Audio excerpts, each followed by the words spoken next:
fazer a oração para as ofertas.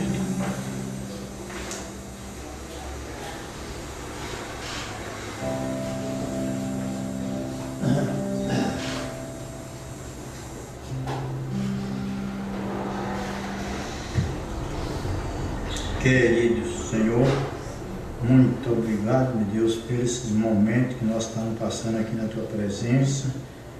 Muito obrigado, Senhor, por todas as bênçãos recebidas das Tuas mãos, pela essa mensagem maravilhosa, meu Deus, nesse final dos tempos agora, Senhor, Tu tem revelado aos nossos corações. Muito obrigado, Deus, por todas essas bênçãos. Nós te agradecemos, Senhor, meu Deus, pelo pão de cada dia, pela moradia, por todas essas bênçãos, Senhor, que provém do Senhor. Guarda cada um nas Tuas mãos, Senhor, dos que entraram aqui nesta noite, que cada um seja abençoado por Ti, Senhor. Muito obrigado, Deus, nós pertencer à família de Deus. Muito obrigado. Abençoe o irmão Sérgio para trazer a mensagem. Abençoe o irmão Hélio que trouxe os cantos, Senhor, pele de canto, Senhor. E abençoe os irmãos que contribuíram com ofertas, Senhor. Que o Senhor recompensa cada um, Senhor. Abençoa todos os pastores que pegam essa mensagem com sinceridade, Senhor. Irmão pastor Osmar, Senhor, que luta para levar esse evangelho completo, Senhor. Que o Senhor abençoe ele e todos que acompanham ele, Senhor. Cuida deles cada dia. Te peço essa bênção por tudo, no precioso nome do Senhor Jesus Cristo. Amém. Graças a Deus. Boa noite com Jesus, irmãos. Vamos ler a palavra de Deus, né? Devemos estar felizes, né? Porque cremos na verdade e foi um dom de Deus, né? A fé. Amém? E é isso que nos traz a reunião. Por isso devemos estar em nossas almas felizes, contentes, né? Embora tenha muito calor, tem cansaços e etc, né? Mas devemos estar seguros de que Ele está cuidando de nós, não é? E crente nisso. Vamos ler a escritura de Apocalipse capítulo 6 e Apocalipse 10, versículo 7. Apocalipse capítulo 6, versículos 3 e 4.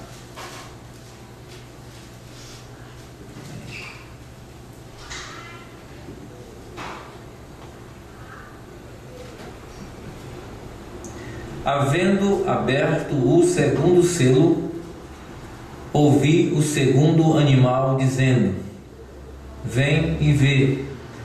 E saiu outro cavalo vermelho, e ao que estava sentado sobre ele foi dado que tirasse a paz da terra, e que se matassem uns aos outros, e foi dada uma grande espada.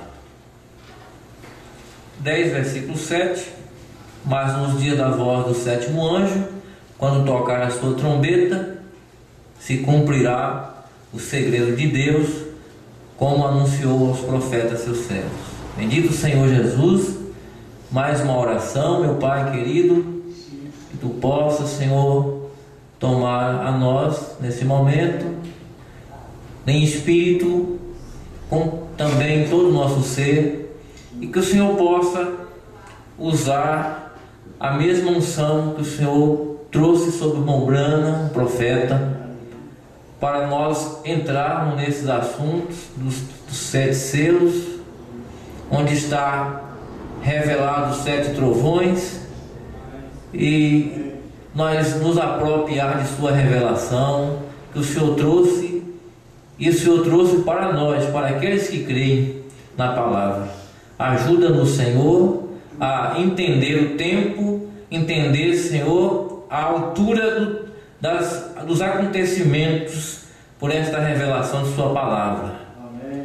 Senhor, firma cada um dos seus filhos, porque nós estamos vivendo e vendo esses dias. Amém. Entregamos cada um de nós, desde o menino mais novo, da menina, do idoso, do jovem, todos nós que dependemos do Senhor, no santo e bendito nome do Senhor Jesus. Amém. Amém. Graças a Deus. Podeis assentar, nós vamos ter um tempinho falando, né? Nós estamos pensando sobre 7 trovões, as revelações dos 7 selos. Estamos aqui no 2º selo, né? E nós vamos prosseguir a partir do que o profeta diz da página 28 do 2º selo, tradução de Goiânia, mais antiga, né? Temos aqui a mais antiga tradução. A partir do 90. E o irmão Brana diz aqui para nós: e agora, quando um homem rejeita a verdade do Evangelho, Satanás o marca. Onde? No ouvido. O faz surdo para que não possa jamais escutar a verdade. Ele rejeitou, né? A marca no ouvido. Vocês lembram daquele episódio que acontecia com o escravo lá por volta do Velho Testamento, né? Do ano jubileu, né? 50 anos passados. Porque de 50 em 50 anos passava um mensageiro tocando uma trombeta. Quando completava o ano jubileu, quando soava a trombeta, se alguém vivesse como escravo, estava escravizado, e ele ouvisse o som da trombeta, aquele é o anúncio de um arauto de liberdade. Ele podia deixar o arado, podia deixar a enxada, podia deixar o que estava fazendo e ir embora livre, não era mais escravo. Mas se ele porventura estivesse ocupado com outras coisas, muito distraído, e não escutasse aquele som de liberdade do trombeteiro, aí o que acontecia? Se colocava uma espécie de argola na orelha dele, marcava que ele não havia escutado o trombeteiro da liberdade, o arauto, né, que vinha. Então ele era marcado ali, jamais ele seria livre, até porque só com 50 anos depois passaria o outro. É marcado. Aquele que rejeita a verdade do Senhor, a verdade de Cristo, e rejeita, aí o profeta está dizendo, ele é marcado. Uma marca de incredulidade. Pensa aí, o profeta diz: no ouvido o faz surdo para que não possa jamais escutar a verdade. Já não há esperança. O tal fica com o grupo com o qual se encontra, jamais escuta a verdade. Isso é forte, né? Não? Fica com aquele grupo, rejeitou a verdade e ele fica surdo espiritualmente. E ali ele fica. Se alguém conhece a verdade o liberta. Amém? Conhecereis a verdade e a verdade o libertará, não é? A verdade é sempre a palavra de Deus que vem em cada período. Tem uma libertação. Deus traz libertação. A libertação é a revelação que traz, né? Só o Senhor Deus pode libertar, abrir, tirar as amarras, tirar as algemas religiosas do povo. Só Ele pode, porque Ele é a liberdade. Amém, irmãos? Ele livra e nos coloca na posição de livres para o adorar. Apóstolo Paulo se colocou como um servo, um escravo de Cristo. O escravo de Cristo está livre do mundo. Quem não é escravo de Cristo está acorrentado pelo mundo. Mas melhor é ser escravo de Cristo e tomar o fardo, né, leve e suave que Ele nos dá. Amém? Porque o do mundo é um jugo pesado. 91, o profeta diz assim: Deus também marca os seus quando vem. Satanás marca, por que Deus também não marca? Deus também marca, tem a marca de Deus também. Então, vindicando-lhes a sua palavra prometida, a revelação para o que crê. Exatamente João 14:12, Marcos 16, onde Jesus disse: estes sinais seguirão aos que crerem. Agora, vejamos isso em detalhes por um momento. Estava ele gracejando quando disse isso? Era isso só para os apóstolos, como alguns nos tratam de dizer? Não, Notem bem os versículos anteriores. Ide por todo o mundo, pregai o evangelho. A quem? A toda criatura. Não temos cumprido nem com a terceira parte ainda. Esses sinais seguirão por todo o mundo, a toda criatura, aonde quer que se pregue este evangelho.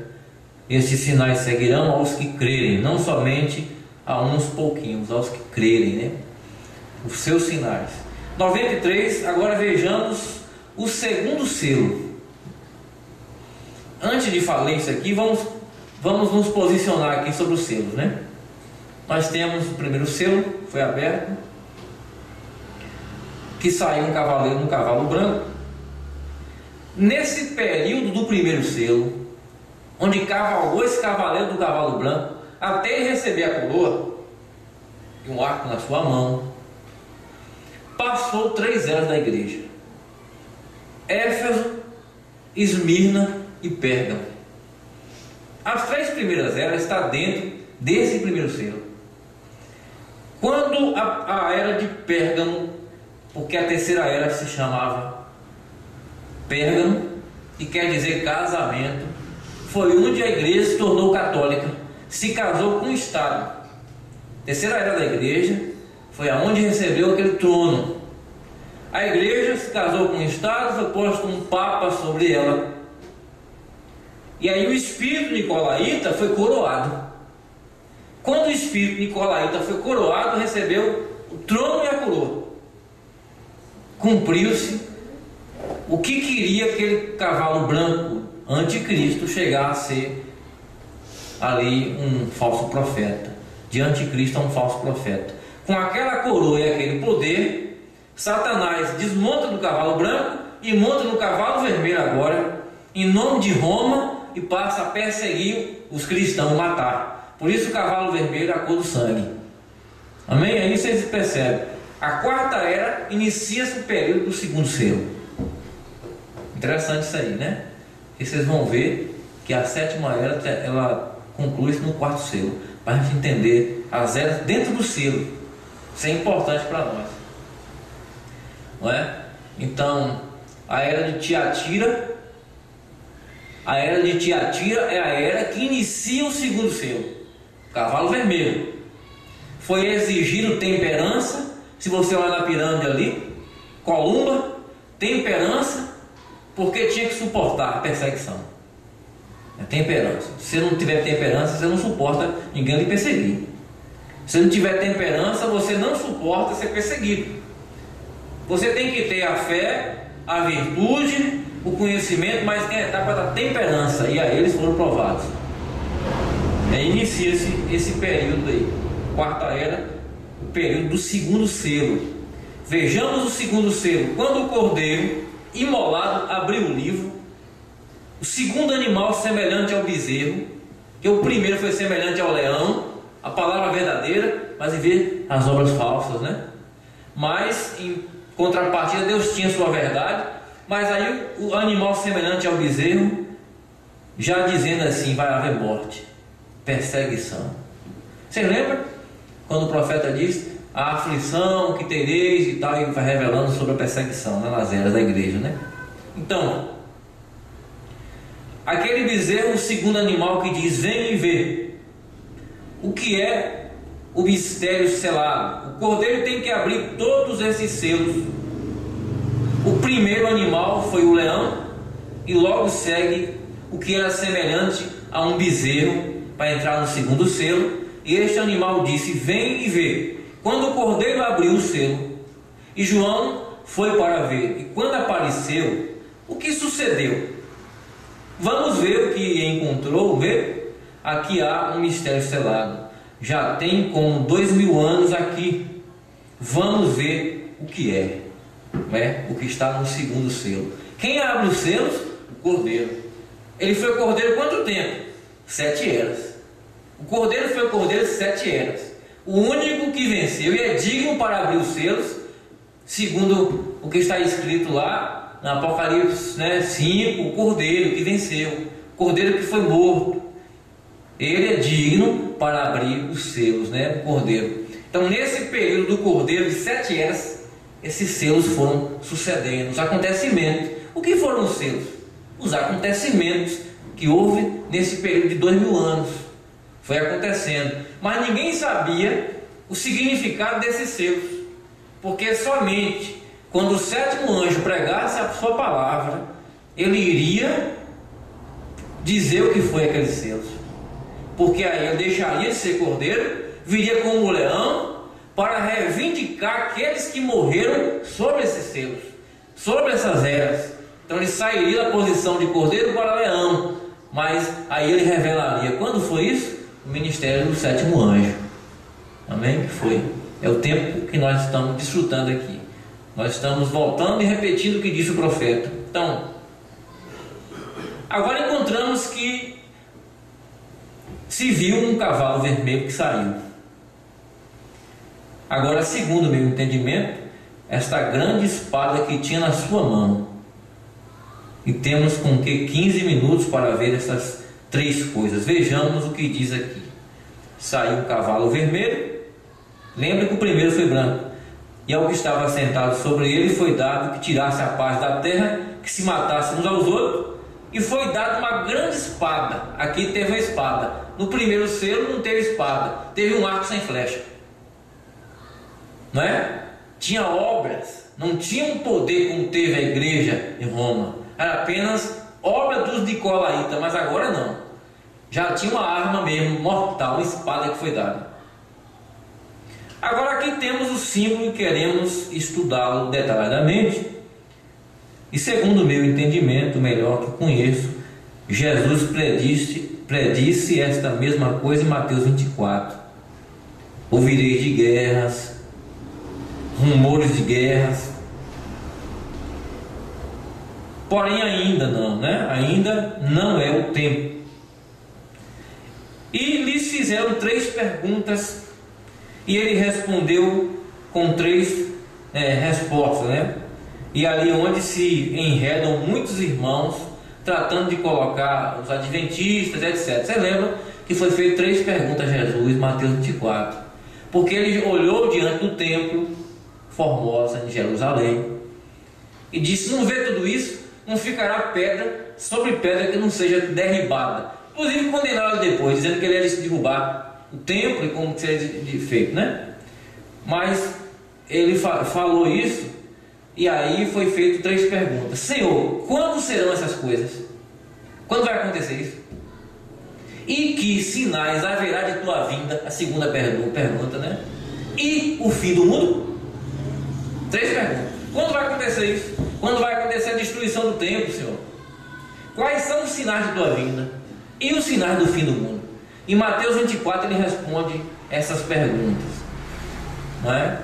E a gente vai ver que o profeta, ali está os 7 selos, sabia?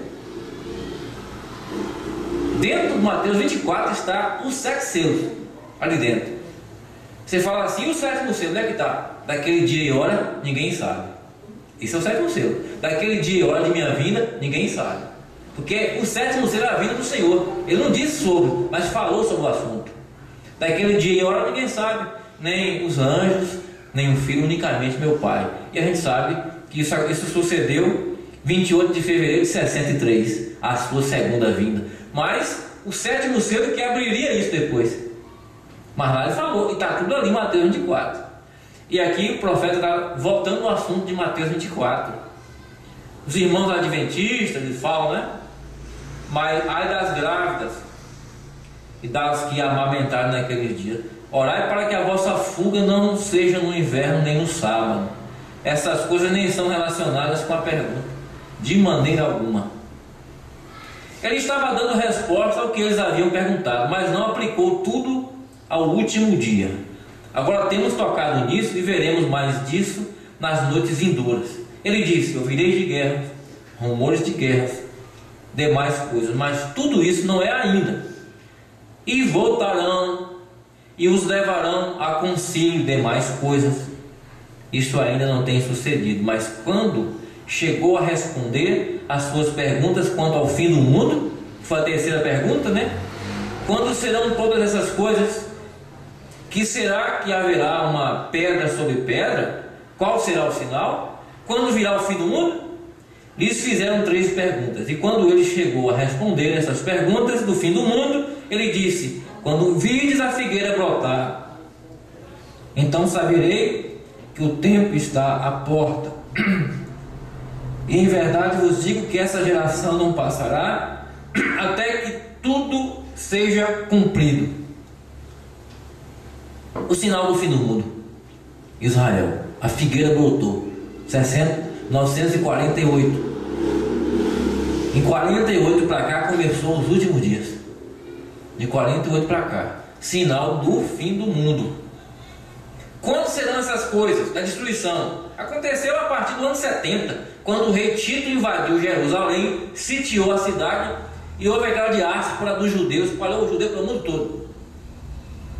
Depois, para cumprir a profecia de Jesus, 2000 anos passados, judeus espalhados pelo mundo todo. Como é que pode trazer uma nação de volta para uma terra depois de 2000 anos? Você já imaginou? Nós estamos no Brasil aqui, o Brasil tem 500 e poucos anos. Já pensou se nós tivéssemos que voltar para as raízes e os índios tomassem conta do nosso país aqui e dissessem assim, ó, descendente de africano volta para a África, descendente de, né, tá vendo pela cor da pele, né, de português vai ter que voltar para Portugal. E a gente tivesse que voltar 500 e poucos anos, e 2000 anos, ter que voltar para aquela terra da Palestina. O que é que Deus fez?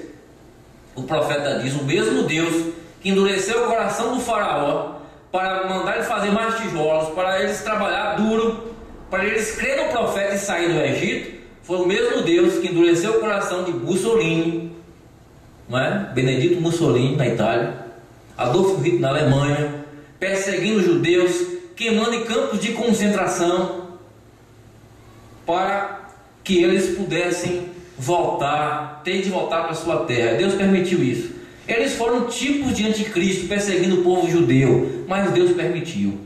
E voltaram à sua terra em 48, porque ali em diante cumpriria a figueira dando seus frutos, um sinal do fim do mundo, né? Um sinal dos últimos dias. Irmão Branham disse que aquilo teria que se cumprir. Infalíveis palavras de promessa, se não me engano, essa é a mensagem. Ele diz: nessa geração que Israel volta à sua pátria, é a sua segunda vinda. 48 foi o ano em que Israel voltou. De 48 para uma geração teria que se cumprir até 88. Até 88 passaria a geração, mas Jesus viria dentro da geração. E ele veio em 63, no meio do espaço. Ele não veio em 88. 48 começou o tempo, ele veio em 63. Desceu o anjo forte, o Senhor Jesus Cristo, não é? Mudou de ministério e veio, pisou na terra na forma de um homem chamado William Branham, e ele proferiu a palavra, e ele era o filho do homem ali, manifestado. Essa é a sua segunda vinda, abrindo o alarido, amém, irmãos? O alarido, a palavra de Deus. Graças a Deus, né, por conta dessas coisas que nós estamos vendo. Isso são o que? Os trovões, as revelações dos 7 selos. E é o que nós estamos vendo aqui, pela graça de Deus, né? Então aqui nós temos, quando o profeta diz, agora vocês veem, né? 98. Agora há um incrédulo sem a interpretação correta, lhes encanta falar disso. Ele diz: esta geração não foi a geração a qual ele estava falando, mas a geração que visse a figueira brotar. Não foi aquela lá 2000 anos atrás, é essa geração que viu a figueira brotar. Agora lhes quero falar uma pergunta. Vejamos Vejamos esta coisa cara a cara. Israel agora é uma nação pela primeira vez em 2500 anos. A bandeira mais antiga do mundo se encontra sobre Jerusalém hoje mesmo. Israel está em sua própria pátria. Houve uma vez que um irmão que queria ir como missionário aos judeus lhe disse: talvez algum dia, não é?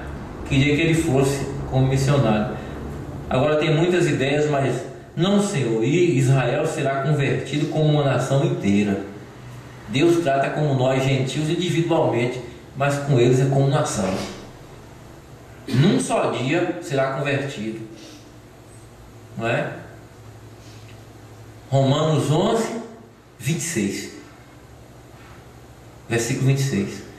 Num só dia Israel será convertido. Claro, nem todo mundo que mora lá é essa Israel de Deus, mas os eleitos é um grupo lá que está lá, não é mesmo?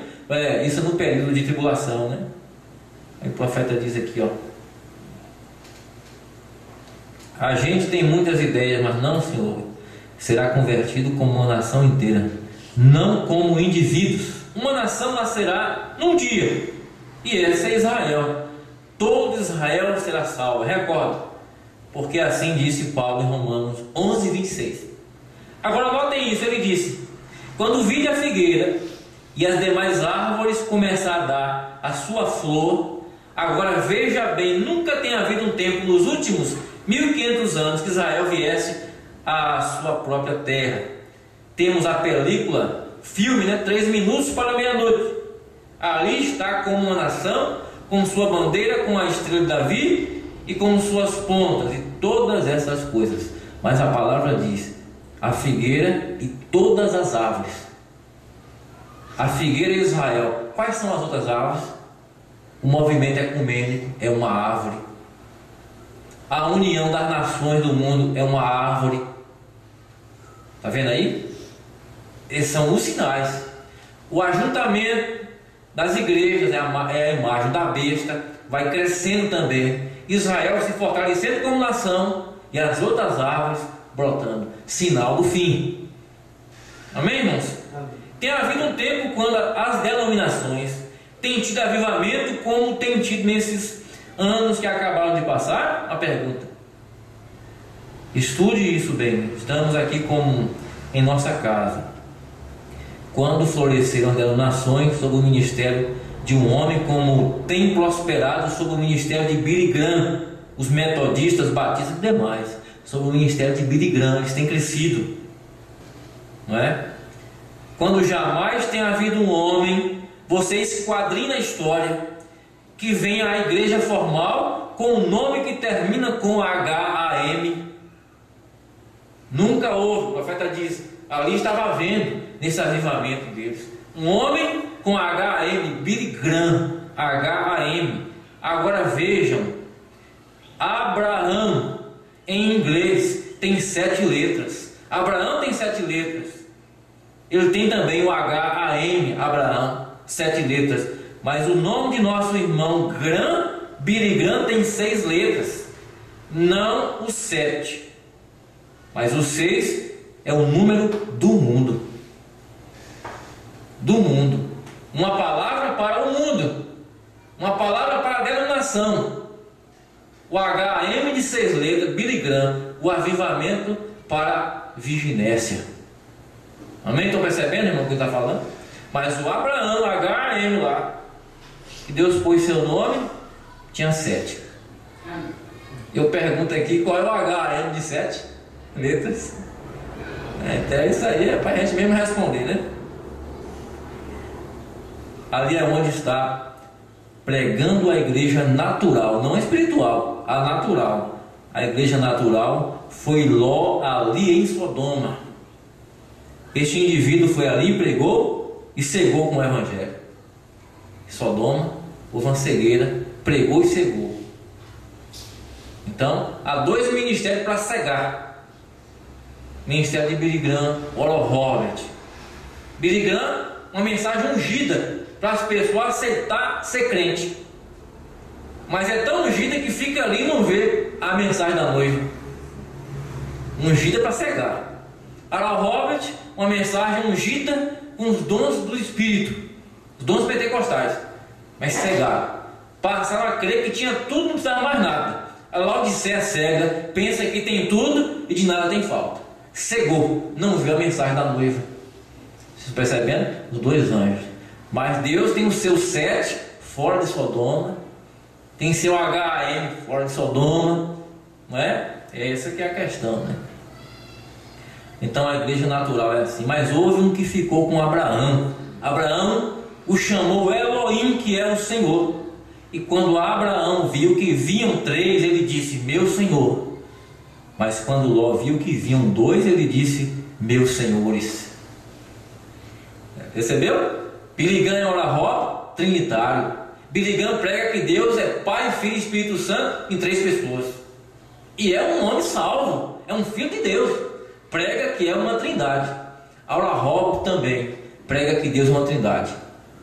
O tipo de Ló que viu os anjos e disse: meus senhores, cegou, ficaram assim. Mas houve um que chegou para Abraão e ele disse: meu Senhor. É uma revelação da deidade, de que Deus é um, Deus não é 2 nem 3. Amém, irmãos? Amém. Dentro da noiva, muito embora muita gente que diz que crê no profeta já estão voltando às fábulas e estão caindo numa cegueira aí de crer que existe uma dualidade de Jesus e Deus com pessoas diferentes. O profeta não ensinou assim. Não foi assim, que nós não vemos isso na mensagem.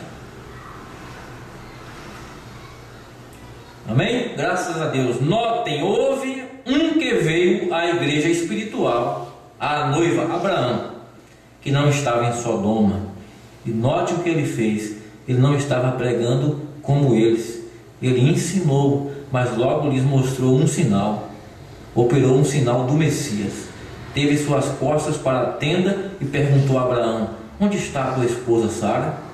Uns poucos dias antes seu nome também havia sido mudado, Sarai. Abraão disse: ele está na tenda de trás de ti. Então ele disse a Abraão: notem o pronome pessoal, eu vou te visitar segundo a promessa que tenho feito. Foi Deus manifesto em carne. Ele prometeu manifestar-se em carne outra vez nos últimos dias. Ali com Abraão, não foi Sodoma.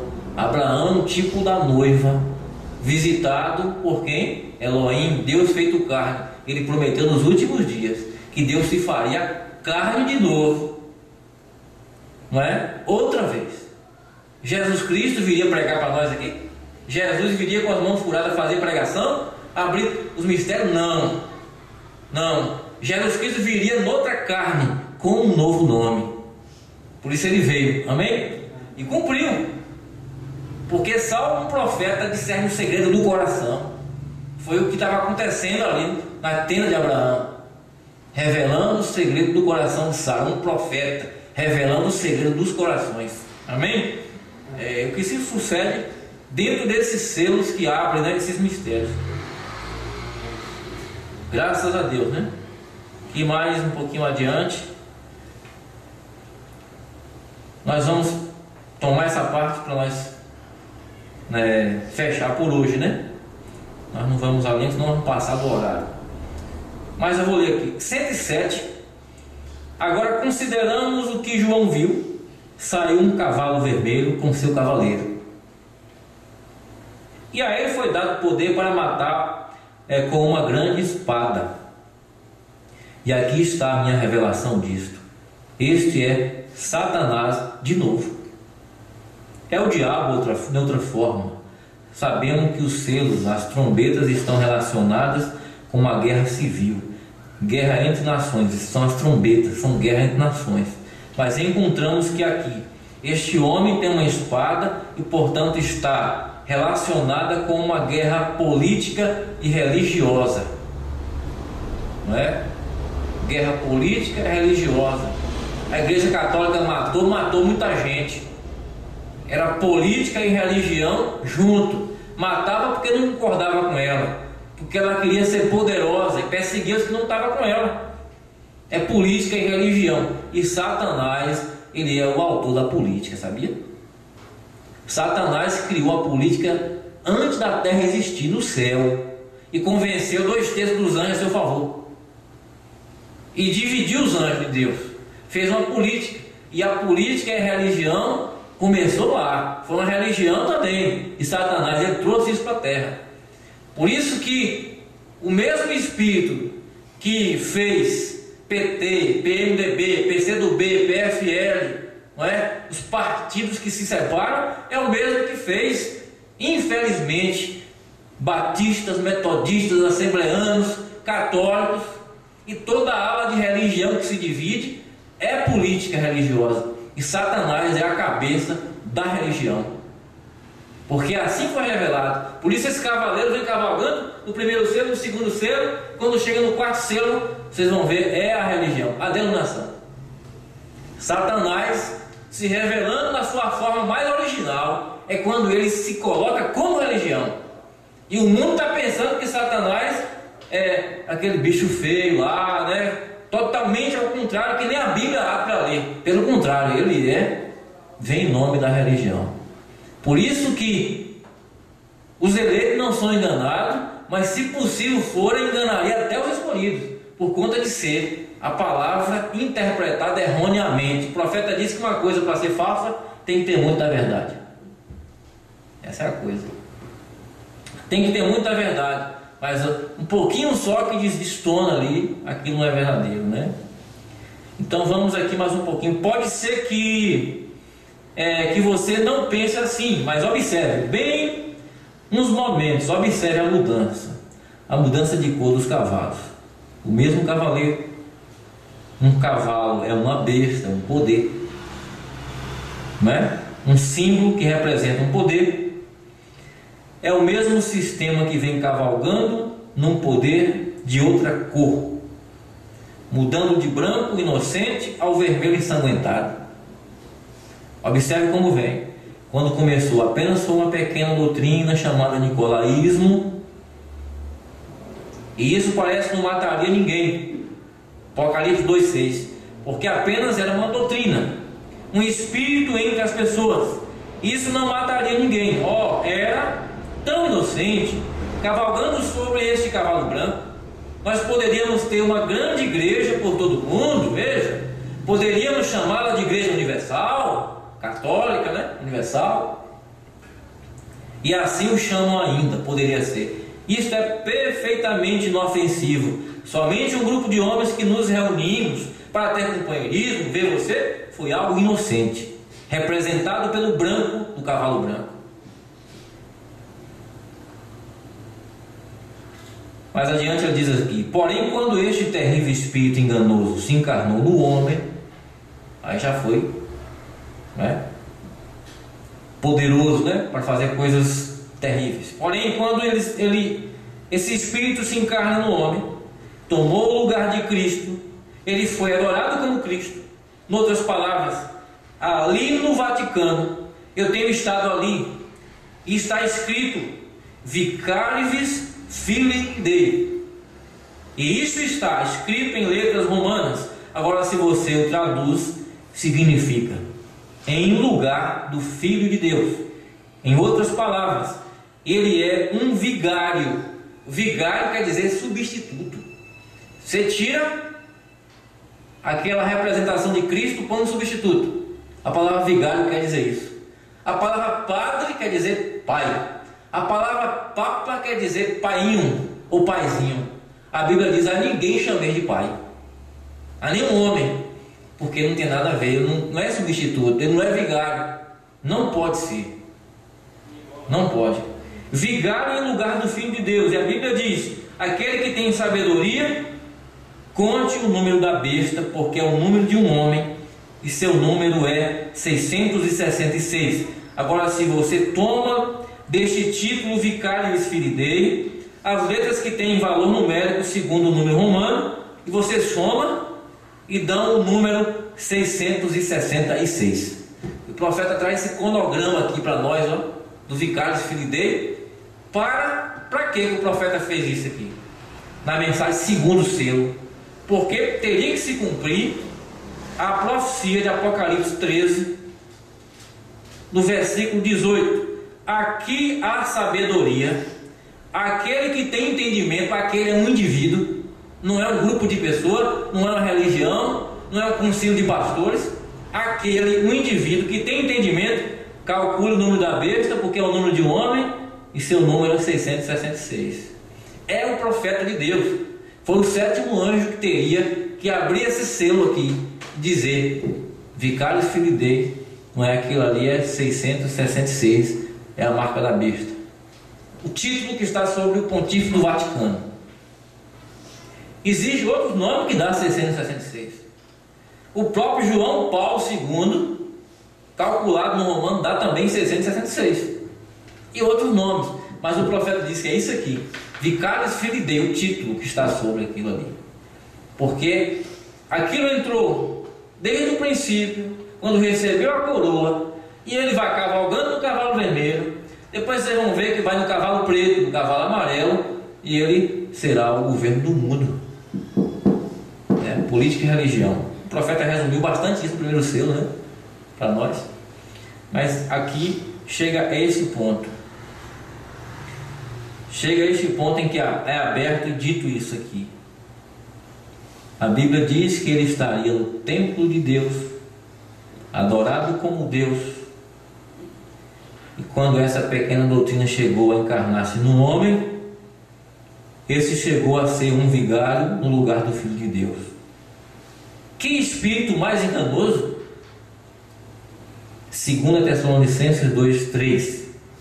E desde logo você recordará que Satanás é a cabeça de todo o poder político em cada nação. Isso se encontra em Mateus 4:8. Satanás levou a Jesus Cristo a um monte alto, mostrou todos os reinos do mundo, havidos e por haver, os que tinham e os que ainda iam existir, não é?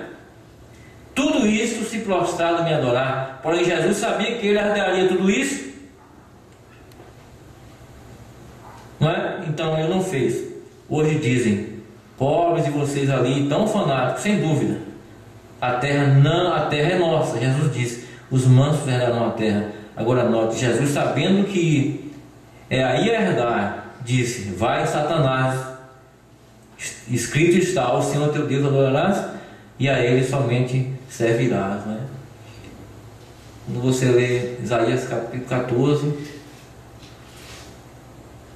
quando Satanás foi lançado de cima, e a Bíblia diz assim: diante dos reis te pus para que olhem para ti. O rei é o quê? Os reis são os governos.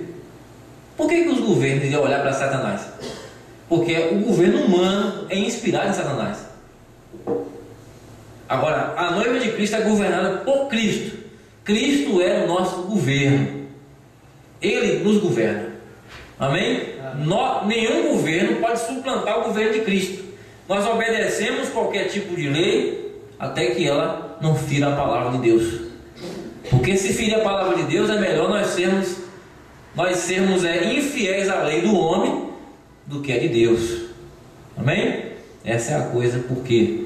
Porque a noiva do Senhor Jesus, ela é governada por Cristo, né? Graças a Deus. Agora tem chegado ao lugar onde formará um poder universal e religioso. E vocês, meus irmãos, não podem entender qual é essa nação que aparece no capítulo 13 de Apocalipse, representada neste animal que se levantou como um cordeiro com 2 chifres. Está perguntando para os irmãos lá: vocês não podem ver isso? Que nação é esta?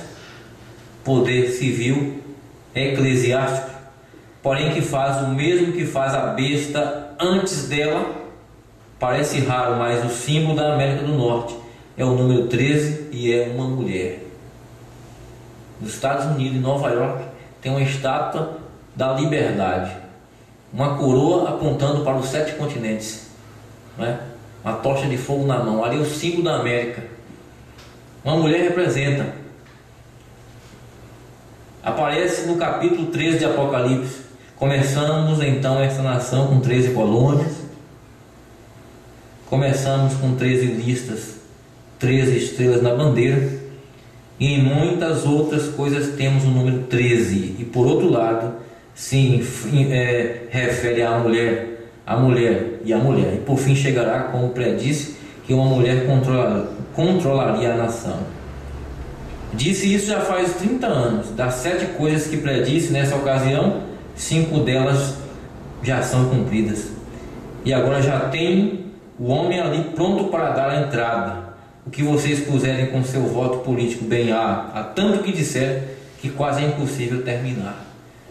Tanta coisa para falar, né? Então, essa nação dos Estados Unidos, Apocalipse 13, 2 bestas. A primeira besta é Roma. Vocês vão ler. Se Deus quiser, no próximo culto nós vamos começar ali lendo Apocalipse 13. Primeira besta, Roma. Depois os Estados Unidos da América, a segunda besta. A primeira besta produziu a mãe das meretrizes. A segunda besta, as filhas. A primeira besta de Roma veio a Igreja Católica. Dos Estados Unidos, ela é a besta das denominações. Cabeça de batistas, assembleianos, adventistas do sétimo dia, testemunha de Jeová, evangelho quadrangular. As denominações mais conhecidas, se vocês verem, a sede dos Estados Unidos. Porque aí as duas bestas se encontram, se unem no círculo, formam a imagem da besta, e aí o poder da primeira besta se reflete na segunda. Mas graças a Deus, né, irmãos, que a gente está aprendendo de Deus isso aí, mas sabendo que Deus está tratando conosco, separado disso tudo, mas Deus quer que nós saibamos disso, né? Deus não quer que Satanás faça as coisas e a gente fique sem saber, não. Não, Deus mostrou. Esse é o plano, está aí diante de vocês. Vamos orar? Bendito Pai Celestial, Deus Todo-Poderoso, a sua palavra ela foi aberta porque o Senhor tem um propósito em nós. Não ser enganado, não ser enganado. A marca do Senhor, como disse o irmão Brano, o Senhor põe sua marca. Se a incredulidade traz a marca para uma perdição, a fé e a revelação traz uma marca de salvação. Por isso nós te agradecemos, Pai querido, por nos pôr a marca da fé. Porque se nós estamos aqui nessa noite, ouvindo essas coisas, em nossa alma, dando amém como uma verdade, nós não poderíamos, Senhor, por nossa própria cabeça, pensar e crer assim e ter isso em nossa alma. É porque o Senhor predestinou esta fé. Por isso, Senhor Jesus, obrigado, muito obrigado, Pai, pelo profeta, muito obrigado pela palavra que foi revelada, muito obrigado pelo Senhor ter nos mostrado o ministério, que a mensagem ela é completa, e o Senhor já estava preparando isso há muito tempo. Muito embora quem não entende apedreja, quem não entende crucifica, mas não sabe que o Senhor não tem que dar satisfação a homem nenhum. O Senhor faz segundo sua vontade. Estamos nas tuas mãos, o Senhor que move seu querer, porque o Espírito Santo é que conduz cada eleito. Então nós nos entregamos a Ti e saímos dessa reunião na sua bênção, Pai, no nome precioso do Senhor Jesus. Amém.